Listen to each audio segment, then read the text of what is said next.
Mercy School of Law. From there, I submitted transfer applications and transferred into the University of Toronto 2L, so my second year right now. And so about almost a year ago, you started Law School Life and Beyond. So can you tell us a bit about what led to establishing it and kind of what it is about? Absolutely. So I think with legal professionals in general, they're hesitant to put content out on social media. They're hesitant about the backlash or making sure that their posts are accurate. And while I was a paralegal, I saw this niche in the market. There was this emptiness there. And so I started posting here and there about being a paralegal, and it never went anywhere. So during my first year of law school, I was listening to a man named Gary Vaynerchuk, who's a motivational speaker and business entrepreneur. And he was talking about Medium, which is a blog posting website. And he said, Medium's terrific because you have great organic reach along with LinkedIn. And some people like to listen to content, some people like to read content. And if you're a person who likes to write, then Medium is the place for you. Put your content into words, and then from there, get comfortable behind the camera, and then start to put your content into audio as well. And so I was inspired by that because in law school and as legal professionals, our job is to tell our client's story. It's to listen to our client and articulate their story in a way that resonates with judges and deciders.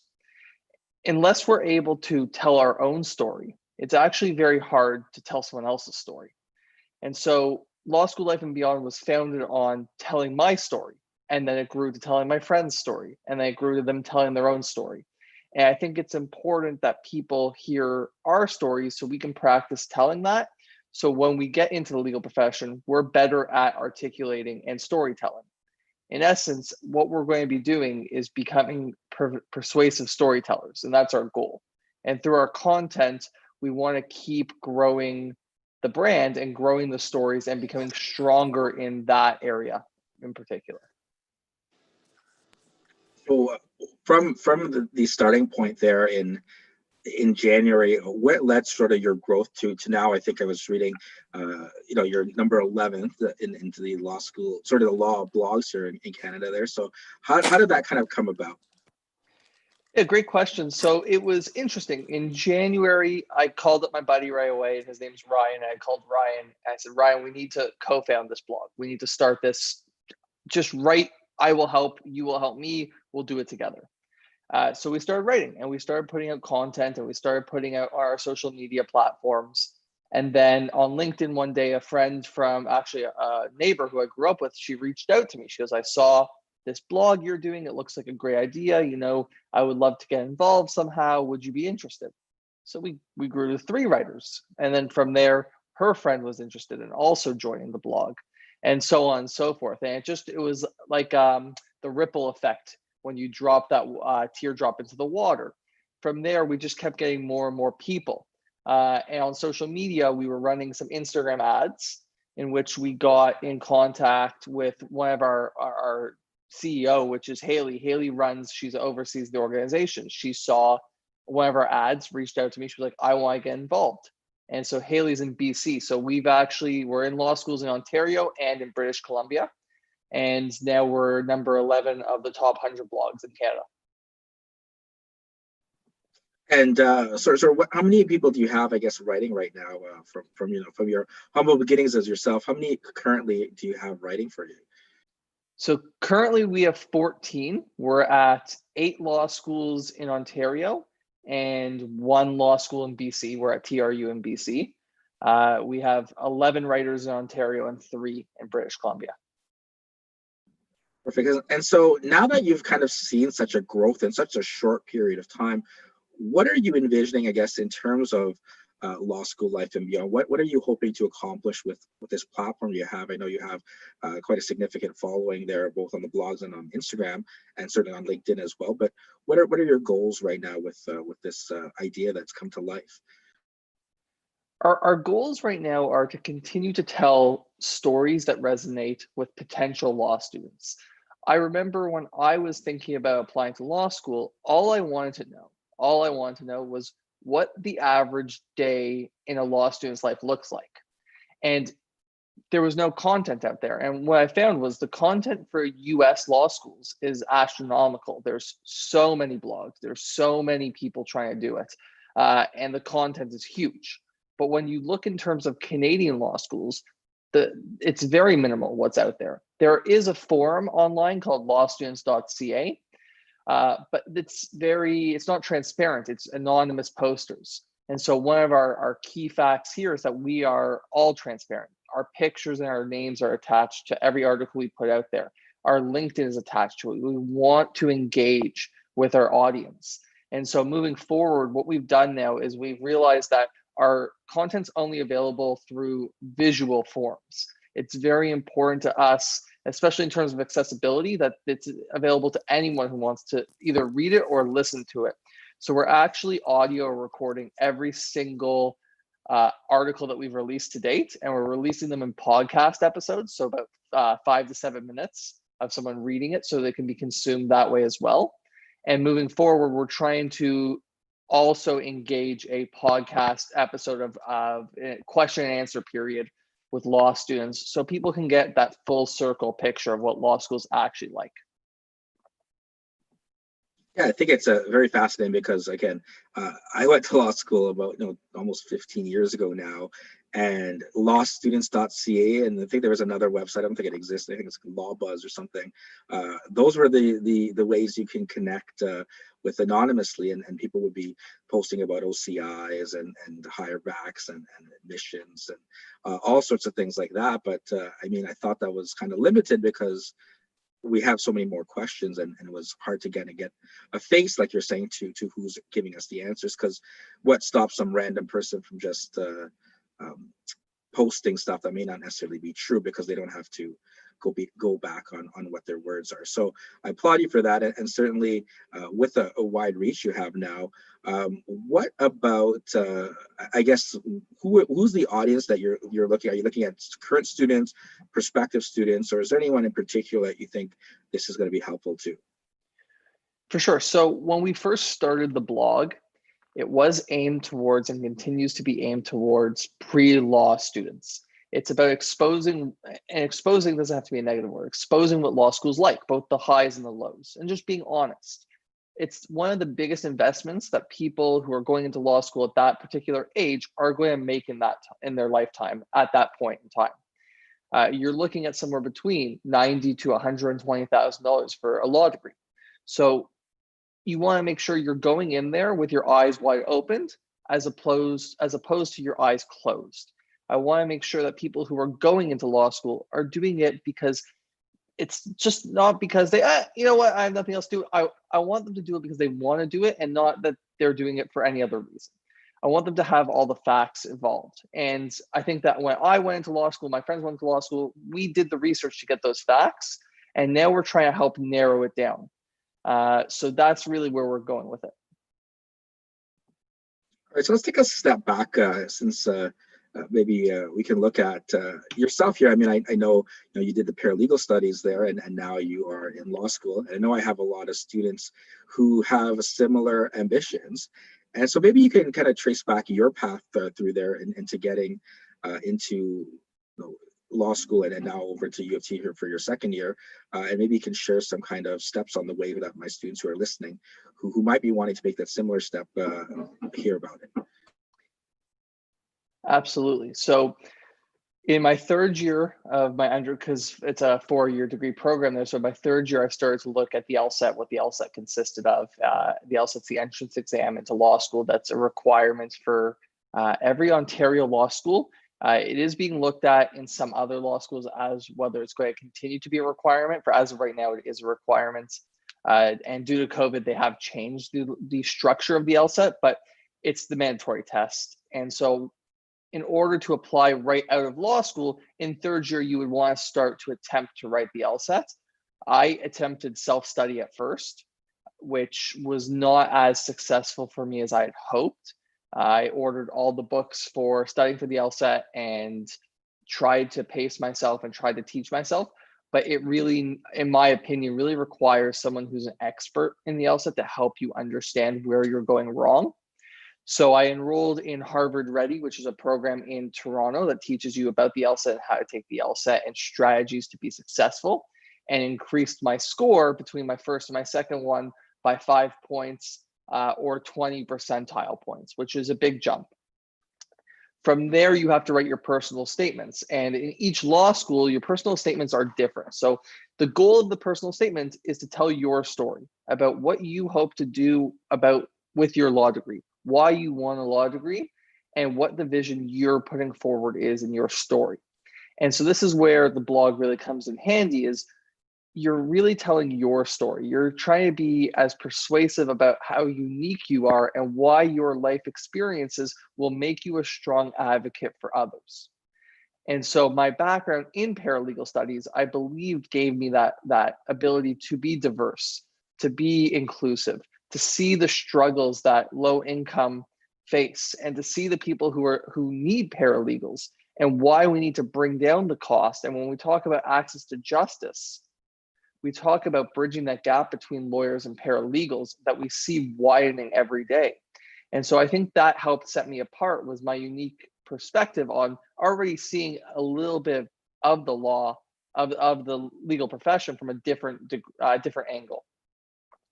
And once you've submitted both your personal statement and your LSAT scores, then it's your transcripts, and the rest is up to higher powers at that point. You submit your applications November 1st of the previous year, and then you usually hear back between January till July of the year you're hoping to be accepted. And so what motivated you after getting you're completing your studies there as a paralegal, and then I think you went on and got your license as a paralegal as well from the Law Society. Where's the connection of saying, okay, now I want to go to law school? Is there certain areas of law you want to do that you couldn't do as a paralegal, or what was sort of the path that launched you to where you are today? The path that launched me where I was today is I love the law. I just love studying the law. I love looking at how the pieces connect to one another. And to be quite honest, I wasn't done with school. I wanted to continue to further my legal education because it's something I just am very, very excited about. I like reading about contract cases. I like studying how those all interconnect with one and each other, how litigation really all stems from a lot of it being different types of contracts. So I just wasn't done learning. The other thing I witnessed was the disconnect between lawyers and paralegals.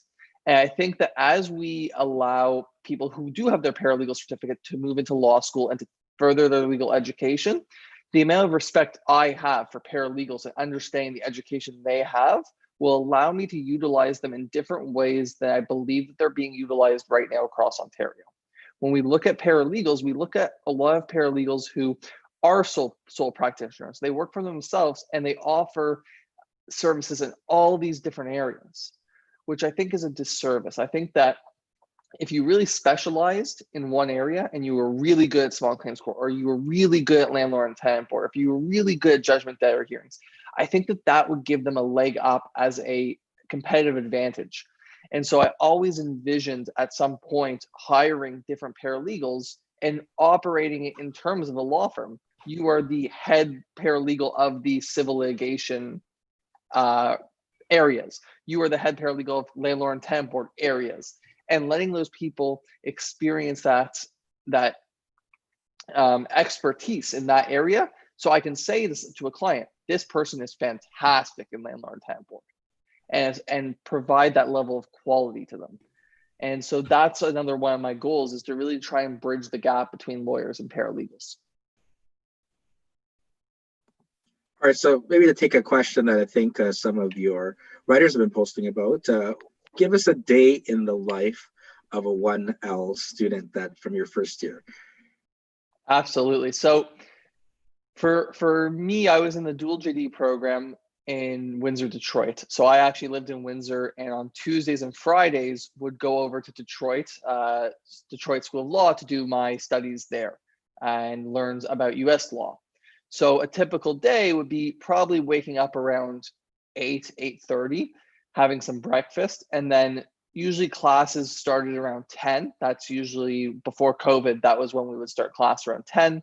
So from 10 to 12:30 was in class, have some lunch. And then if you have an afternoon class, your afternoon classes are roughly from 2 to 5 o'clock, and then come home and usually do more readings after that. The way I approached law school was, because I was already working full time before law school, I was working 40-hour weeks. I was working Monday to Friday, 9 to 5, roughly. That's how I chose to approach law school. I approached law school as if it was a full-time job. And then I would get up for 9 o'clock to start work, and I would try and finish work by 6 o'clock in the evenings. And by keeping that routine, it helped me keep my weekends freer or have that backup day if I needed the weekends. But it's very manageable if you employ time management skills.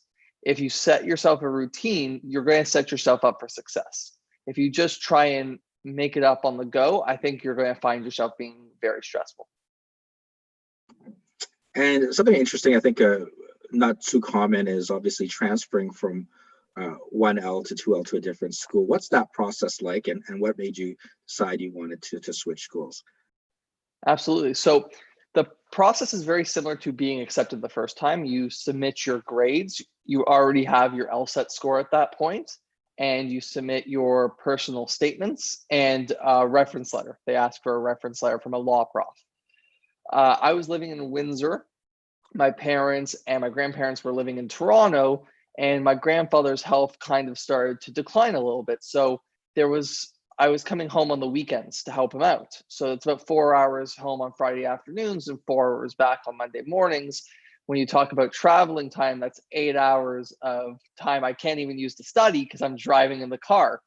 And so a lot of it was, I felt that I could balance a lot more if I was in Toronto to be able to help out with family obligations as well as do school. And I balanced it fine. I balanced it while I was there. But in terms of just longevity, I can already feel, I feel much more relaxed this year because I don't have to worry about those 4-hour drives. And the other thing is there's a high placement on your grades because they only accept, let's say, 10 students for a transfer, and they roughly have about 200 applicants. So it's a competitive process, but I'm very excited to be back. And the people at U of T have been very welcoming, and it's just been a great experience overall. Another very competitive process that I remember after my first year of law schools was OCIs. Now, I don't know how they're being done today with COVID and everything, but maybe could you share with my students, and certainly anyone listening, what that process is like and how does it work? Absolutely. So due to COVID, they have pushed back the timeline. So regularly OCIs will occur during November of the year for hiring for the following summer jobs. And what you see is a lot of high paying Bay Street or big firms who are recruiting or trying to recruit top talent from law schools across Ontario or across Canada to be summer students, which will hopefully translate into articling students, which will hopefully translate into associates. They really have a 3-year plan. It's a long thought out process. And so how it works is you start with your cover letter and resume, and you apply to whatever jobs you feel are interesting to you through the online portal. And then from there, recruiters will review your cover letter and resume and choose whether to offer you an interview or not an interview.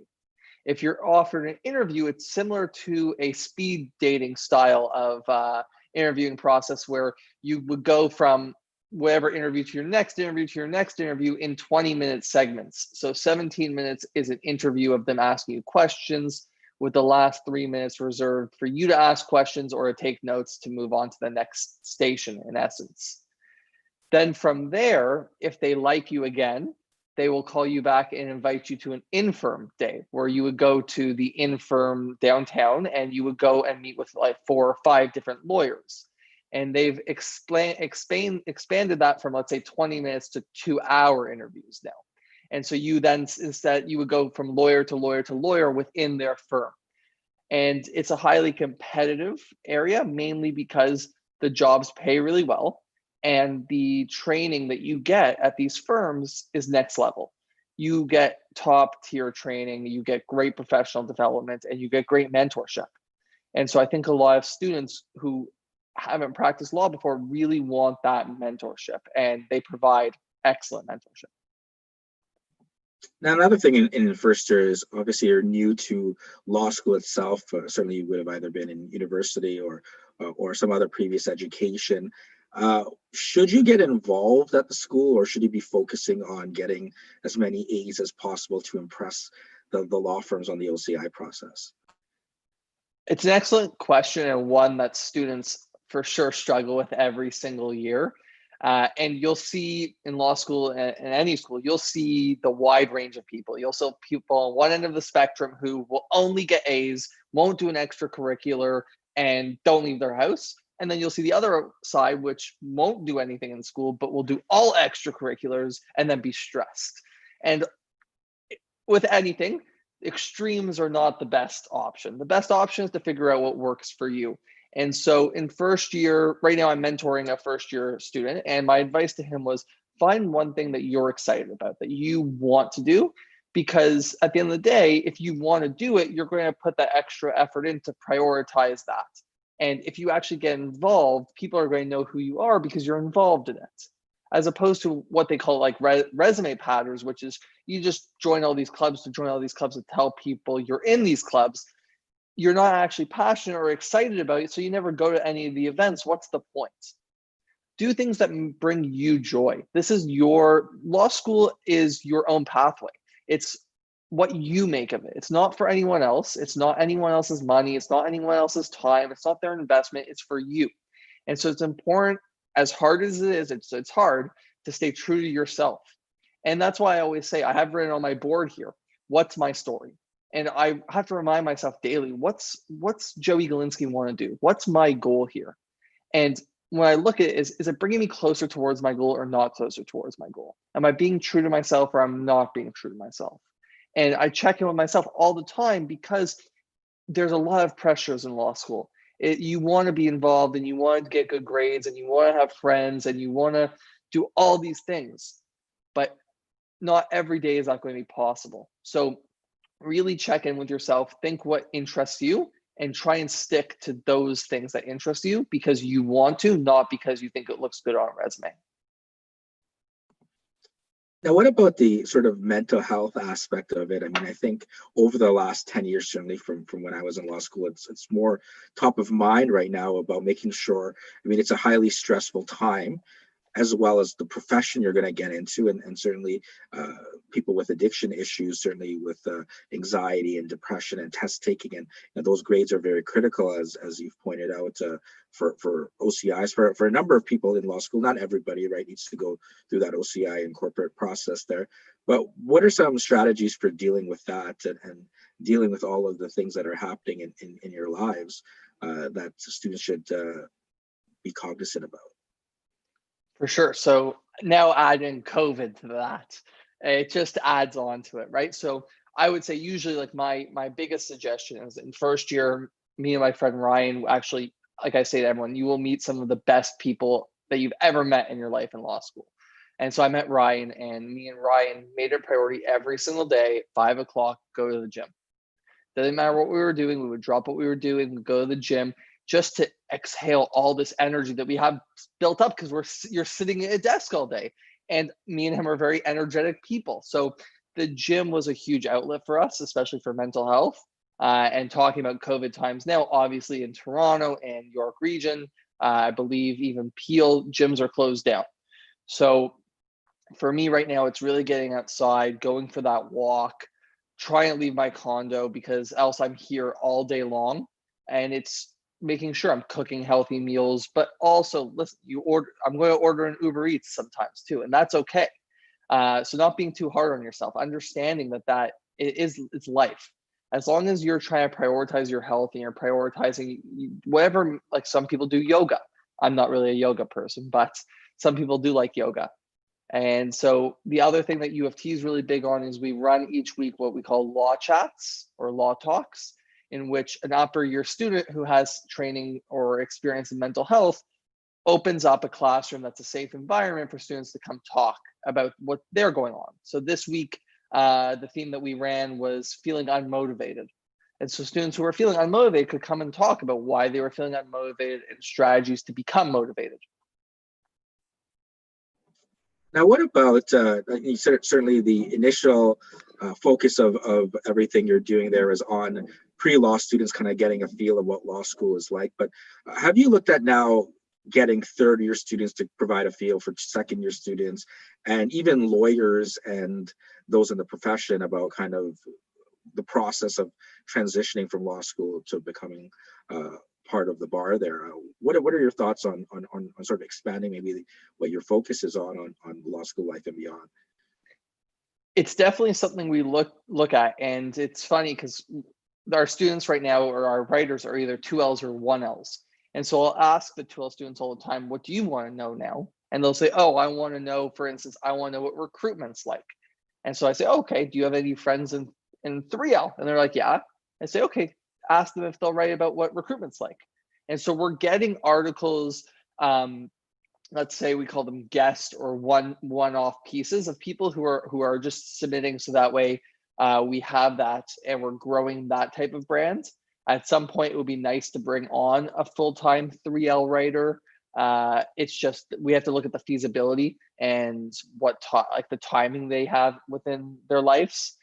Right now, we don't have people who have that type of dedication that they can give us. So we get one piece here, one piece there. The other thing we've worked on is leveraging our connections. So we have a student who's now an associate at Diamond and Diamond. He wrote us an article about the 5 tips for transitioning from articling to being an associate. So that was a hit piece. Like that, I can see from the stats, like people really enjoyed reading that piece. And then we've also partnered with Ryan Hilarski, which is a criminal defense attorney in Toronto, and he writes about all things that affect law students. So he talks about how much do criminal lawyers make, which is like a very big question that a lot of people ask. And he always has a very interesting perspective on the answers to these questions. Yeah, I'm a criminal defense lawyer, and I did read that piece, so very interesting. And Yeah. and I think certainly with the scope you have now that you can certainly expand on it. And what about mentorship, like in terms of do you connect any of the writers connected with? I know you have your own 1L student you're mentoring, but well, can you explain maybe the importance of that piece there in the law school environment? Absolutely. I think that during your 1L, you're just struggling to keep your head above water. All year long, you're just trying to keep it above. And it's important that you get that mentorship and that you have someone that you can reach out to talk to. And that may be friends in your year, that might be upper year students. But what's interesting to note is that we don't have any formal mentorship policy within Law School Life and Beyond yet. Maybe it's something that we look at expanding. But if you were to ask all of our writers if they're a mentor or have a mentor, they would all say yes, which is just like I was talking to Haley, and Haley goes to TRU in BC, and she was telling me about how she was helping her mentee. And I never really spoke to her about my mentee, but then I was starting to think, okay, well, I have a mentee, she has a mentee. I wonder if my other like the other writers also have it. And so what I figured is that everyone who's a writer at Law School Life and Beyond is passionate about helping and giving back. That's what brought them to write for us. And so I guess it's not that far-fetched that they're all either mentors or mentees, because that's something that they enjoy doing. And so I can help my mentee personally, but my articles might be able to help 100 different people. And that's the beauty of it, is that the articles are far-reaching, and that's what we're hoping to do. As Ryan put it one day, our blog is meant to be the best friend that you didn't know you had in law school. Yeah, and certainly I echo what you were saying about meeting, your actual friends and connections in law school. I think all my students can assert essentially a lot of the people I brought on here were people I used to be in the trenches with, preparing for our first year, first semester exams.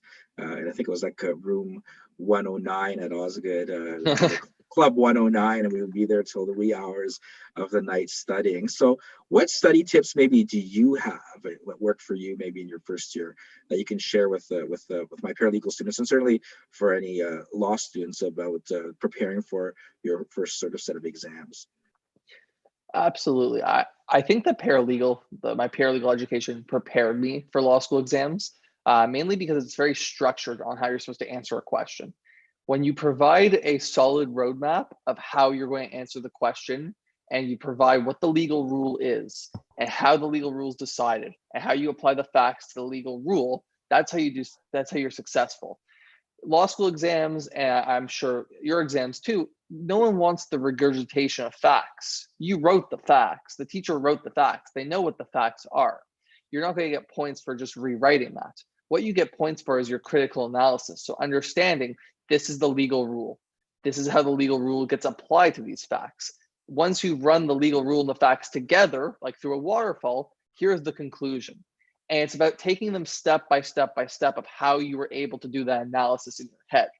And so I like really breaking it down to this is the issue I'm going to answer. This is the governing legal rule that's applicable because of this case or because of that case. Here's how the rule and the facts apply together. Here is my conclusion.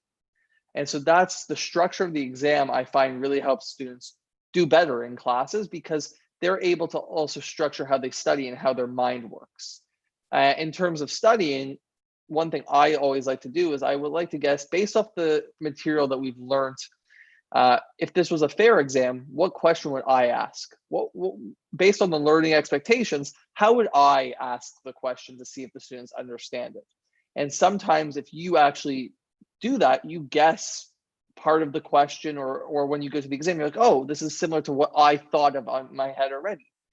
And so I always like to try and predict potential questions, and then that allows me guidance on how to study for those questions.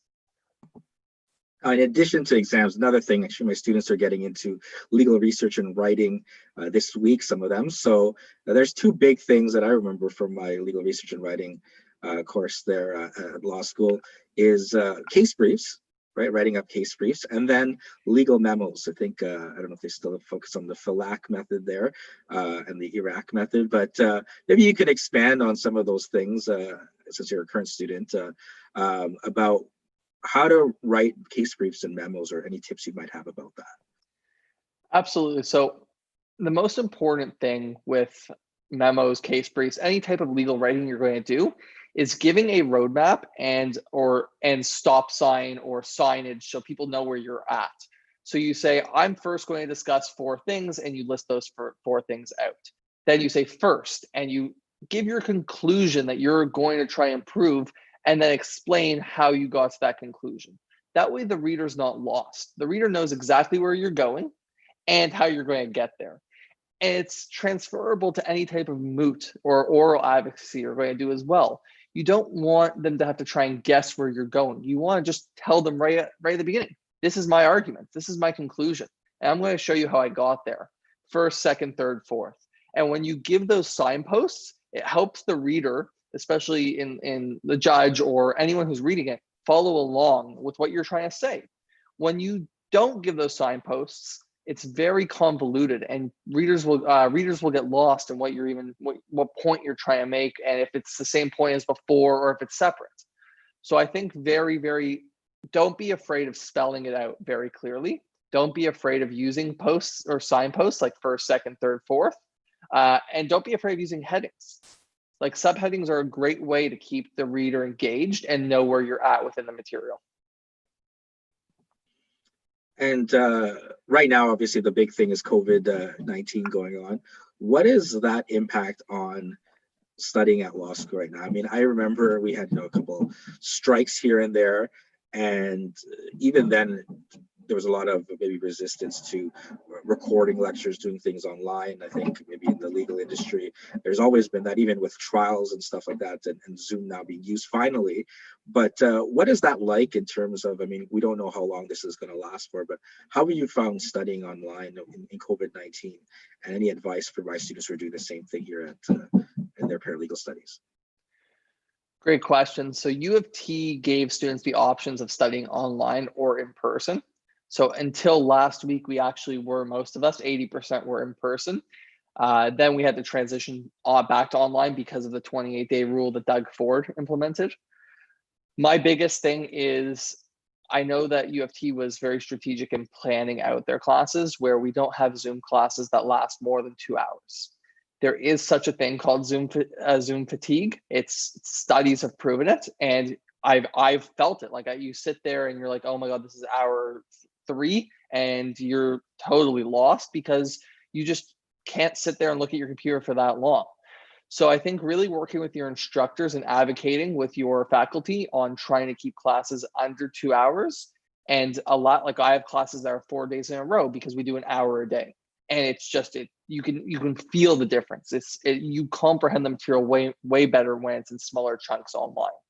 So I think they've done a really good job at speaking with the students to try to figure out what they want. And so my biggest advice to any type of student who feels similar to me, which was that they're feeling that fatigue, is to advocate for it. Everyone's trying their best right now and no one knows what the right answer is. So give that feedback and see what the faculty does with it.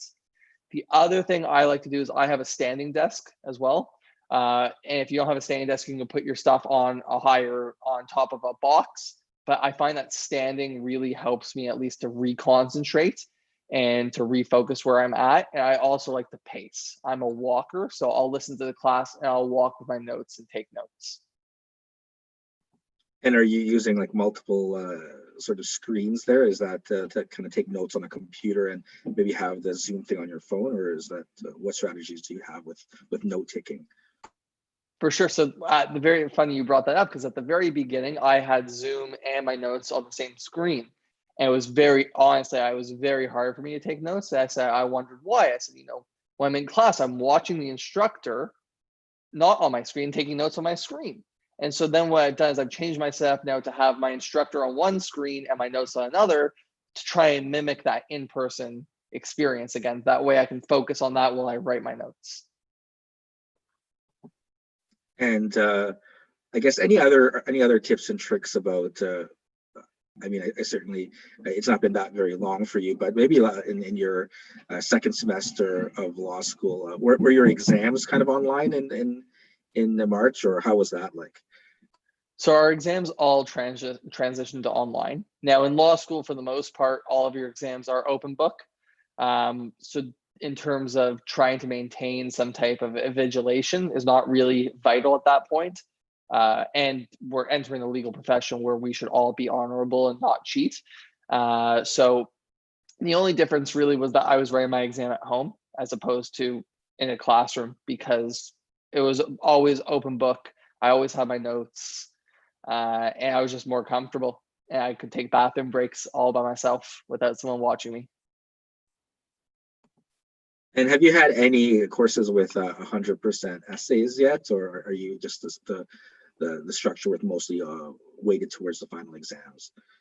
So far weighted towards the final exam. So we've had 75% finals. This year I have 100% final in tort law, which I'm really excited for. And the other classes are, I think, 100% research paper in sports law, which I'm excited for as well. But that's, I was never one who got stressed out about how they weight things. I just believe you do the best you can and put your effort into it. And if you're proud with the effort you put forward, then that's the mark you earned.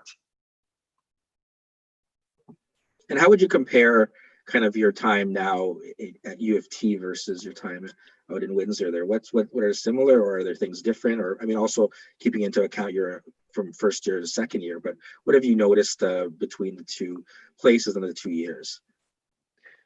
What's really struck me, and I appreciate it, I'm enjoying it, is the difference in teaching styles. The U of T law is very theoretical based. We talk about how the creation of law is and where we got tort laws from and how we got to where we are today. Whereas I found in Windsor, it was very practical. Here's the tests when you're talking about negligence. Here's the test you use for this case. Here's what we're taking out of this case and we're trying to use it for. Whereas at U of T, it is very theoretical. Here's how the philosophers would interpret this way. Here's how this guy would think about it this way, or this is how she would look at it this way. And so being my background, being in paralegal studies, where it is very practical, it's nice to get that theoretical position as well. And I think it's going to set me up to be a very successful practicing legal professional, because I'm going to have the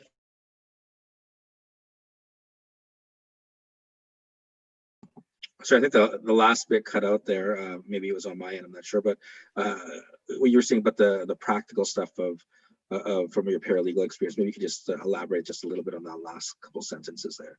For sure. So I was saying that my paralegal understanding is very, very practical based, and how to even function, how to do pleadings, how to serve claims. And now having this very theoretical background is just going to give me and make me a full circle practicing legal professional. By having both, will give me that ability to stand out. Perfect. And I see a question here from one of my students about what are your plans? I mean, I know it's certainly been within your first year of this blog there, but are you looking at continuing it even past, or your involvement at least past law school, or what's your personal sort of connection to everything? So it's my baby. I'm very excited about it. It's something I work on every single hour of every single day, at least if it's not every 10 minutes, every hour spent on it. So what I'm trying to do right now is I'm trying to put a team in place that we can continue to see it grow, where next year they will be 2Ls and they'll mentor 1Ls and so on and so forth, because then we'll be 3Ls. So that's the goal, is to try and put a strategic leadership team in place to continue its growth, and allow maybe some less oversight needed from me and some of the other members in order to have other students pick up the pace. No, I know some of my students, we've been discussing kind of taking some of the stuff that we've been doing and sort of creating content along those lines. What advice maybe you could have for these students about putting together things, whether on Instagram or in a blog format, of how to kind of take your ideas and the stories you want to tell and launching it and going ahead with it? Absolutely. I think the biggest piece of advice, I was speaking to someone about this yesterday, just start. It seems like the most basic piece of advice, but if you look at the first stuff, like the first content that me or Ryan put out, it's not the best. We can all be honest. But until we put that out there, we weren't able to get better. We're not able to see what people like and what people don't like. And I have no clue until I put the content out there. And so the most important thing is to start. And as you start, everything will get better. And if you look at our Instagram feed from the very beginning, our Instagram content that we were putting out was unorganized. It was just pictures of things that we saw. There was no theme to it. But through doing it and continually doing it and seeing people, and people saying, maybe try this to me, because they've seen what I was trying, they'll say, try this next time. So I try adding a color, I try adding this. And from there, you're able to actually put together a product that you're more proud of. But you're never going to put out something that's perfect right away. You have to go through those failures. You have to go through those struggles to get there. And so I would say, don't be afraid of putting out content. Put it out. Use LinkedIn. LinkedIn's a great tool. You can have LinkedIn articles. Put out articles. Talk about what your day is like. There's someone out there that wants to read that. And I say this to our writers all the time. We take it for granted sometimes, the position that we're in, because, for instance, my day today seemed very boring. I woke up, I went to tort class, I went to business organizations, and that's about it. And then I made some lunch, and now I'm here. It's not the most, this morning was not the most exciting, but someone wants to know, what do you do in business organizations? What does tort law? How do you learn tort law? Where are the tests? Someone wants to know that information. And so we can't take for granted, just because to us they're mundane tasks, to someone who's not in our shoes yet, it's something that they're dying to know. Yeah, I think that's certainly an excellent point there, because again, tort law. I mean, there's so many people that would ask me, well, what's the case of Donahue versus Stevenson? And on the first day of law school, we'd have these ginger beer boat races there. I was one of them introduced to that case, but it's something that might be second nature to a lot of people. But as you're saying, other people really want to understand things like that. That it's really fascinating and interesting, but you won't know until you put that out there. What have you learned in the I guess 10 months now of running the blog? What's different? I mean, you highlighted certainly the things about curating your content and having colors and themes. But do you have like a social media sort of digital marketing kind of background, or is it just kind of learning from experience? And what can you share about that process? It's learning from experience. It's a lot of ups and downs. Canva, which is a website, is like mind blowing, really good for creating content. They have templates you can use. They have structures you can use to help guide you. I read a lot about what type of content to put out on different various social media sites. So the one thing we do want to work on as we go forward now is that we have to date released, I think, 97 articles. So we have a lot of content. Now taking that content and putting it into visual pictures. So top 3 reasons, whatever those top 3 reasons were, putting that into quick. So if you're scrolling Instagram, you can quickly see what that article is about and move on. You don't have to read the full article anymore. But then there's people who want to read the full article, and they'll always have that option as well. So it's about using our content that we've created in multiple different ways. All the content we have, we can make tweets about. It's all cross-dimensional. I can use it in so many different ways. So now it's just about building the team to be able to leverage the amount of information we have. And I think that's important. Obviously, you have 14 people writing for you, is that you get a bunch of different perspectives, right? We were talking about OCIs, and certainly when I think back at law school, I think the first day of law school, you go to your orientation, and usually there's like a big logo of Baskins or McCarthy's or Osler or whichever big law firm, and a lot of people think that's the path that everyone goes to law school and is looking towards that path. But I mean, there's a lot of different other perspectives that sometimes we don't hear about. And is that something that you're trying to do deliberately, is trying to get more varied experiences of your 2Ls and your 1Ls to share with those that are looking to get into law school, that they may have specific questions from a different area that's not necessarily the most traditional path? It's one of the most important things to us, is that I could write an article that you may read and say, I don't connect with this writer. I don't understand. It doesn't make sense to me. Maybe I don't like his writing style. But we have 14 writers. We're hoping that one of them will resonate with you. We're hoping that one of them will connect with you. And that if something I say doesn't make sense to you, that someone else will say it to you in a different way that does make sense to you. And so my writers will ask all the time, they'll say, this person already wrote about how they studied for the LSAT. I said, it doesn't matter, because how they study for the LSAT doesn't work for everyone else. And is that the exact same way you studied? They're like, no, I studied this way. I was like, well, that's very important that you tell that story. Because there's someone out there who tried this way and it didn't work, and you're going to say, I tried that way and it worked, and they're going to try the same way as you, and they're going to connect and they're going to love it. And so it's very important to us that we have different perspectives, and we're continuing to grow that. And we're trying to become more diverse in the perspectives that we bring to the table, because it's something that we value highly. Now, what are some of the challenges you faced either with the blog or in law school that you can share with, and how you've kind of overcome them with my students here? The biggest challenge we faced so far is that we grew a little bit faster than what we had a team in place for at the very beginning.